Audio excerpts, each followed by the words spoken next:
A avareza tem o seu deus, Mamon, deus do dinheiro. A lascívia, a cobiça sexual tem Eros. A ira tem a deusa Nêmesis, a deusa da vingança. E o ócio também é uma adoração idólatra. A Érgia ou Aergia é a deusa da preguiça. Eu quero trazer para você aqui nesse vídeo um hexágono da preguiça. Quero olhar a preguiça como um polígono com 6 lados, 6 facetas, todas elas estão no livro de Provérbios. Estamos vendo em Provérbios o que são os 7 pecados capitais e hoje chegamos no pecado da preguiça. Primeira faceta da preguiça é a palavra fantasia. A preguiça é fantasiosa. Ela é fantasiosa no sentido de que ela é nutrida por desejos deturpados. O grande problema da preguiça é a corrupção dos desejos. Veja o que diz Provérbios 21, 25 e 26. O preguiçoso morre de tanto desejar e de nunca pôr as mãos no trabalho. O dia inteiro ele deseja mais e mais, enquanto o justo reparte sem cessar.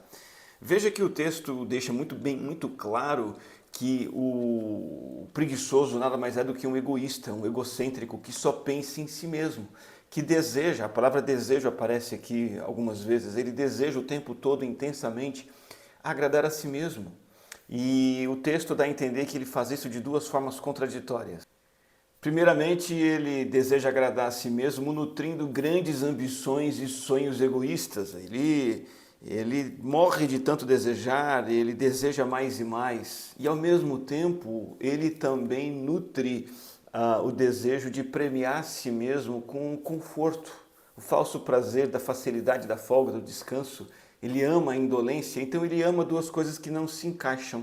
Ele ama ambições egoístas, sonhos gigantes, coisas enormes, mas ele ama não fazer nada para alcançar. Isso produz um ser humano em conflito consigo mesmo, duas forças opostas puxando, prestes a arrebentar essa pessoa. Qual é a superação da preguiça aqui nesse caso, dela ser uma fantasia, uma corrupção de desejos? Não é apenas trabalhar mais, precisa reorientar os desejos do coração. O pecado da cobiça marca a pessoa preguiçosa na mesma medida que a virtude da benevolência marca o justo. O texto falou que é o justo quem escapa da preguiça. O justo reparte sem cessar. Então, o segredo está na virtude de caráter da justiça, da retidão. Precisa ser transformado numa pessoa justa e generosa. Uma pessoa que tira os olhos do próprio umbigo e começa a olhar para o Senhor, para deixar de agradar a si mesmo, agradar o Senhor e agradar o próximo. Um exemplo supremo, Jesus Cristo. Ele realizou o mais pesado de todos os trabalhos do universo de todos os tempos. Com alegria ele fez isso porque Jesus não viveu para si mesmo. Ele amou intensamente o Pai, amou a nós mesmos e então isso levou a uma alegria, uma glória que a preguiça jamais pode oferecer. O livro de Hebreus 12 diz que temos que ter os nossos olhos fitos em Jesus, autor e consumador da nossa fé.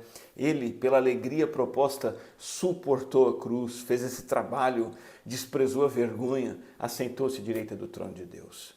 Pensem bem naquele que suportou tal oposição dos pecadores contra si mesmo, para que vocês não se cansem e nem desanimem. E Jesus não viveu de fantasias, ele viveu da realidade do trabalho para Deus e para o próximo.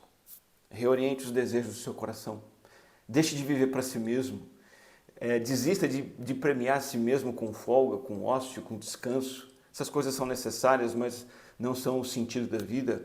Decida viver para honrar a Deus e servir o próximo através de trabalho duro e dedicado. A primeira faceta da preguiça é a fantasia, desejos corrompidos. Segunda faceta em Provérbios é a descontinuação, descontinuidade. O preguiçoso começa as coisas e não termina. Veja o que diz Provérbios 12, 27, sobre essa questão dele começar e não terminar.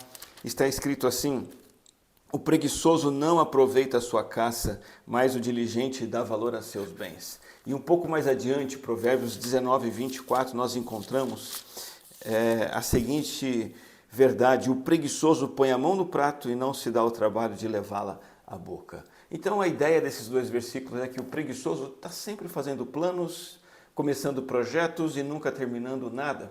Visto que a Érgia, né, é a deusa do preguiçoso, o conforto, a facilidade, o descanso, então ele deixa as coisas pela metade. Então, no emprego ele não dura por quê? Porque começa a trabalhar, desanima, larga, vai para outro, vai para outro, vai para outro, fica rodando. Deixa a louça sem terminar, lava os pratos, os copos, as panelas, ficam no fogão. Começa a ler o livro, não termina. Paga um plano semestral de academia, vai uma semana, duas e desiste, o dinheiro fica lá. Descontinua tudo, começa a ler a Bíblia toda, 2024, vou ler a Bíblia toda esse ano. Lê um livro, dois, chega em Levítico, Números, desiste. Começa um curso, uma faculdade, para. Planta uma horta só para ver o mato crescer. Essa é a característica do preguiçoso, ele começa as coisas e não termina. Onde está a mudança? De novo, olhar para Jesus. O trabalhador diligente, a Bíblia diz que ele nos amou até o fim, não só pela metade. A Bíblia diz que ele declarou na cruz, está consumado, João 19:30. A obra da salvação está completa, eu paguei a totalidade dos pecados, não foi pela metade. Ele é o consumador da nossa fé, ele é o autor e consumador, ele começou e concluiu. Faça por completo o que está em suas mãos, para a glória de Deus, para o benefício dos outros. Comece a cumprir o que prometeu, iniciar e terminar, planejar e executar. Então nós temos estas características da preguiça, a fantasia, a descontinuação. A terceira característica da preguiça em Provérbios, nós vamos chamar aqui de fraqueza, o fraco que não encara dificuldades. Provérbios capítulo 26 diz o seguinte, versículo 13, olha só, o preguiçoso diz, lá está um leão no caminho, um leão feroz rugindo nas ruas. Como a porta gira em suas dobradiças, assim o preguiçoso se revira em sua cama. De novo, ele coloca a mão no prato, mas acha difícil demais levá-la de volta à sua boca. O preguiçoso considera mais sábio do que 7 homens que respondem com bom senso. Então, o preguiçoso ele cria desculpas improváveis para ficar rolando na cama, fugir do trabalho. E ele mesmo acredita nessas desculpas. Isso é cômico, mas também é trágico. E de novo, ele faz isso porque o que ele ama é o sono, a inatividade e o ócio. São o estilo de vida que ele escolheu. E mesmo as tarefas triviais como comer, tomar um banho, ir à escola, são coisas difíceis demais e o preguiçoso chega a desistir de fazer até mesmo essas coisas básicas do dia a dia. Você vai vendo a casa dele fica suja, os trabalhos escolares sem fazer, notas baixas na prova. Por quê? Porque a fraqueza vai tomando conta, ele não encara as dificuldades. Mas esse versículo falou de um agravante aqui.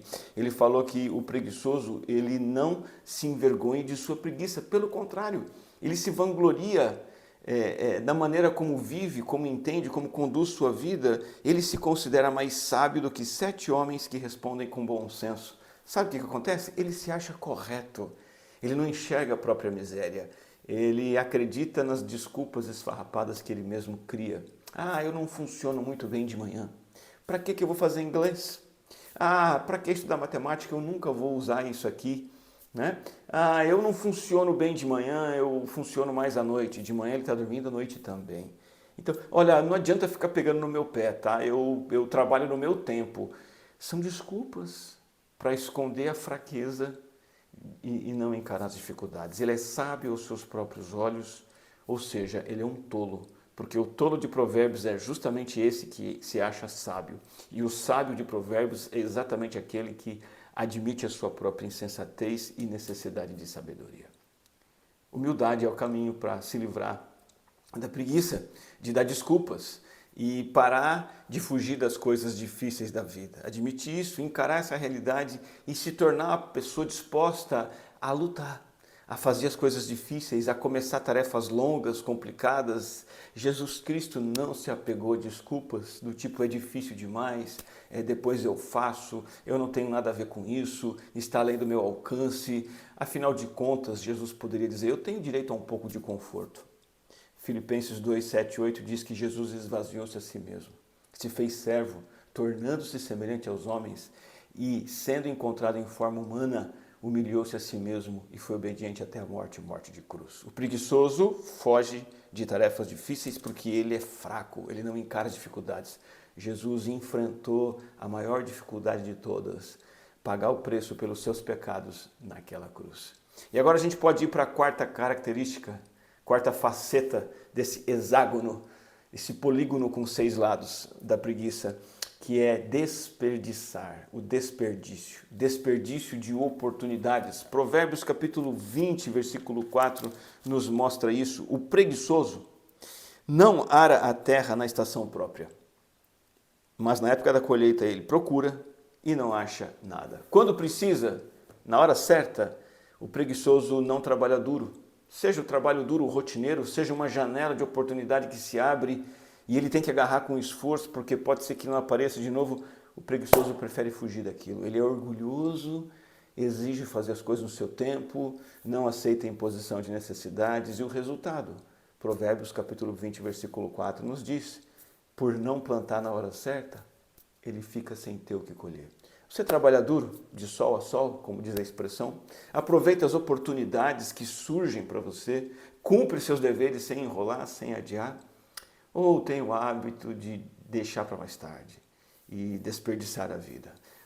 Quantos adultos com os quais eu já conversei que se arrependem profundamente de terem desperdiçado a infância e a juventude? Poderiam ter estudado, não estudaram. Poderiam ter feito cursos, não fizeram. Poderiam buscar aperfeiçoamento, não buscaram. Aprendido novas línguas, novas habilidades, ficaram estagnados e amargam uma idade adulta com poucas oportunidades.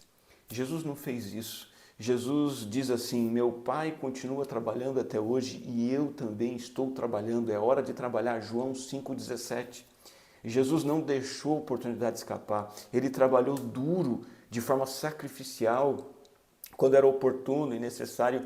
E isso fez com que ele colhesse uma farta colheita espiritual. Isaías 53:11 diz que o servo, o Messias, verá o fruto do trabalho de sua alma e ficará satisfeita. O meu servo justo, com seu conhecimento, justificará muitos, porque as iniquidades deles levará sobre si.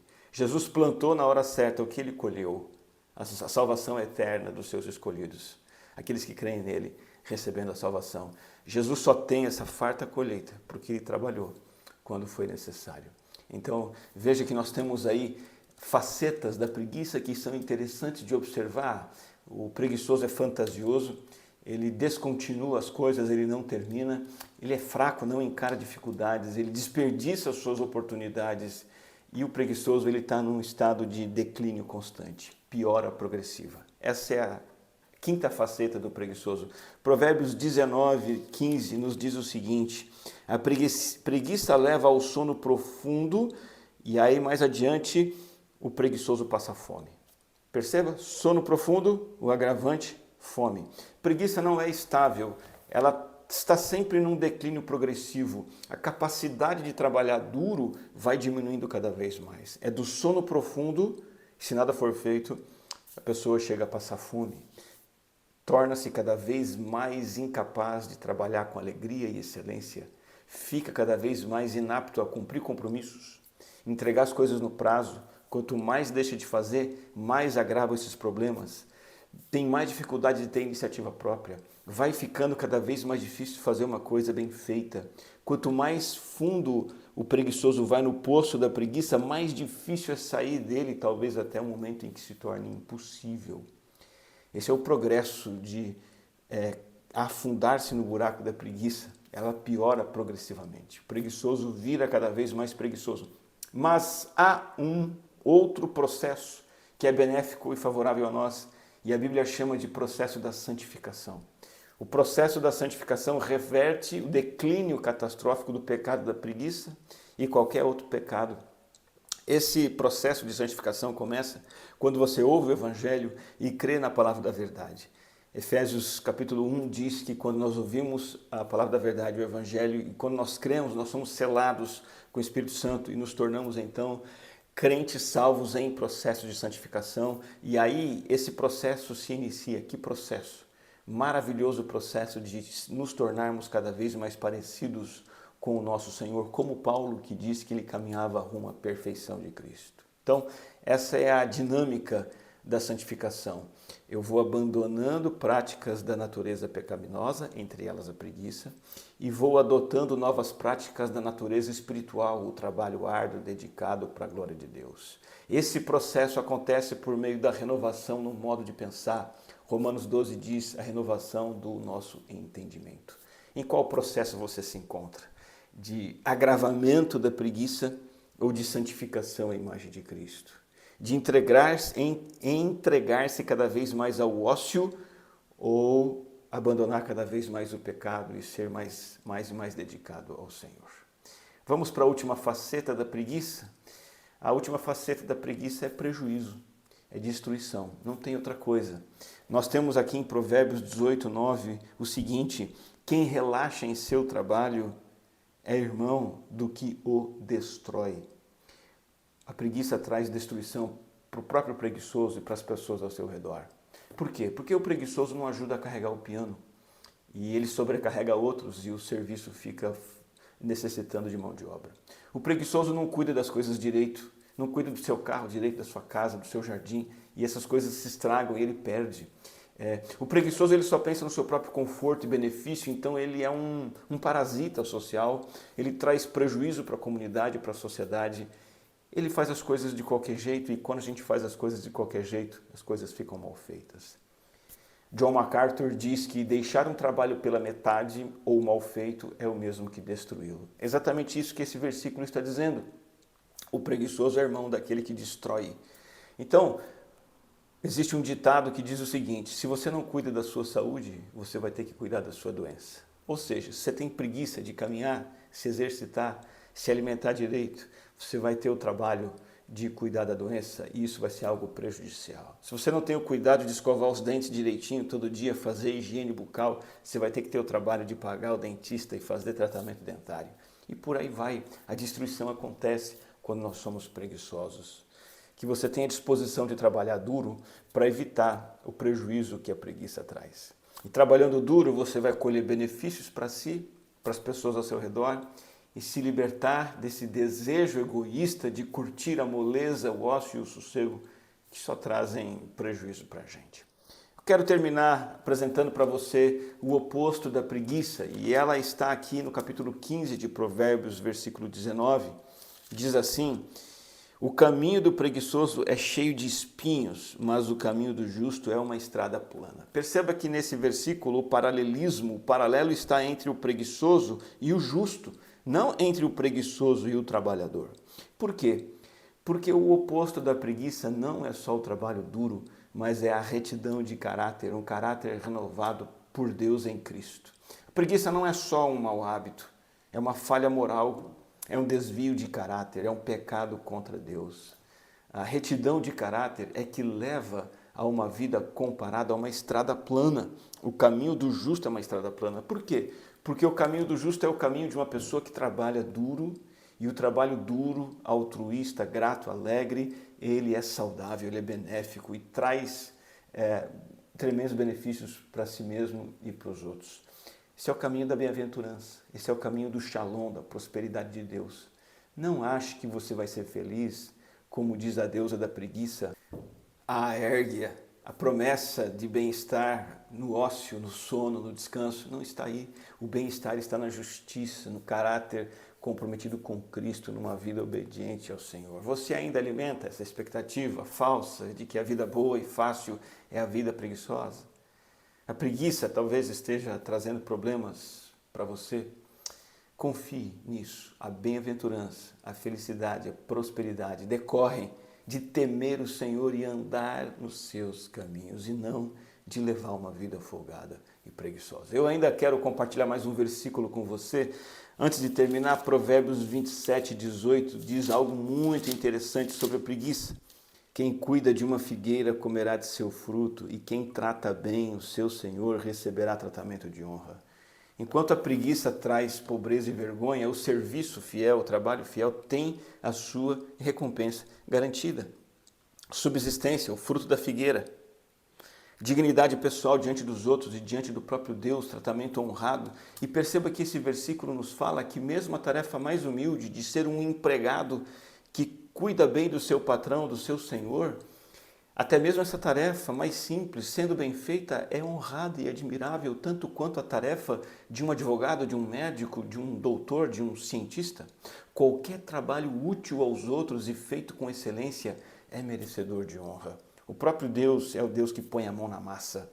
Ele trabalhou para criar o homem do pó da terra E quando ele se fez homem e veio habitar entre nós, ele não escolheu uma vida regalada de um príncipe, de um marajá, ele escolheu a vida humilde de um carpinteiro, ele trabalhou duro até a sua morte e morte na cruz. O trabalho é bom, é benéfico e digno, o trabalho não é um mal necessário, o trabalho não é um castigo pelo pecado.